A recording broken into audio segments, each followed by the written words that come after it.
It could all be gone because you didn't charge enough. So keep that in mind when you're out there estimating jobs, because think about one thing. When a customer calls you, why are they calling you? Hey.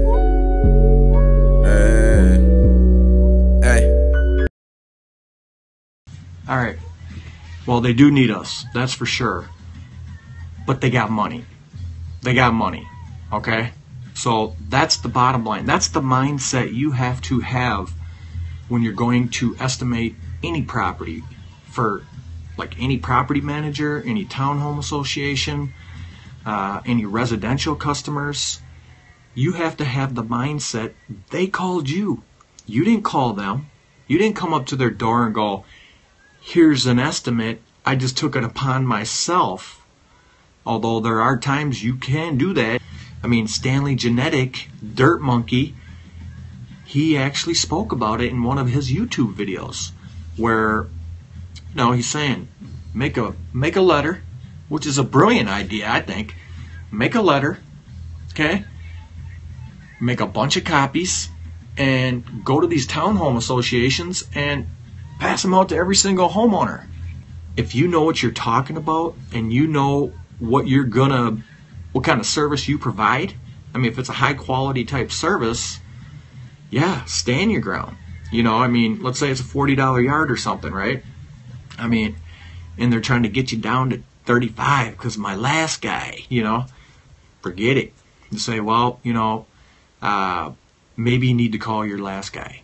Maybe you need to call your last guy because maybe I'm just not the guy, There's just a lot of people that will take a customer's answer for what it is. You know what I mean? They'll just take the job, and then you're just cheating yourself. You know what I mean?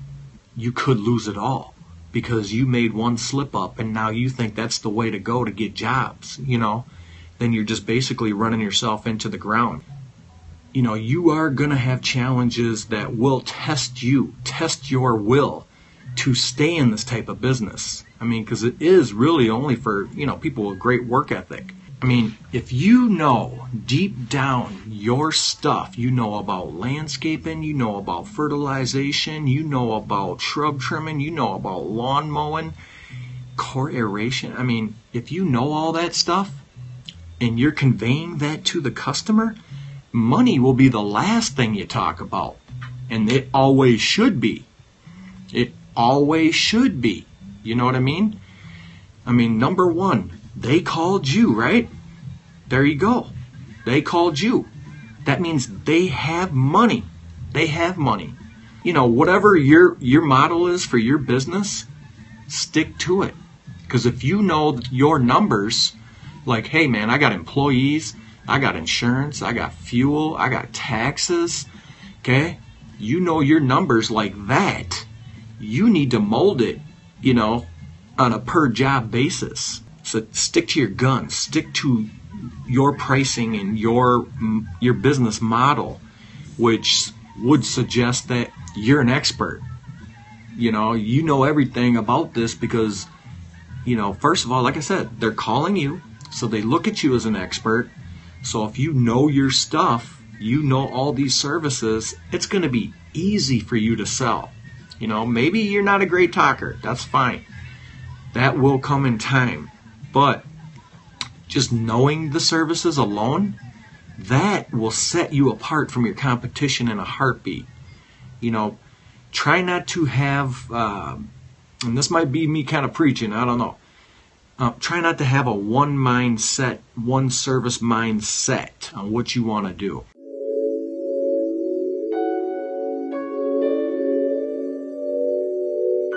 We didn't grow up with the sense that where we were was where we were going to be. We grew up with the sense that where we were almost didn't matter because we were becoming right. something greater.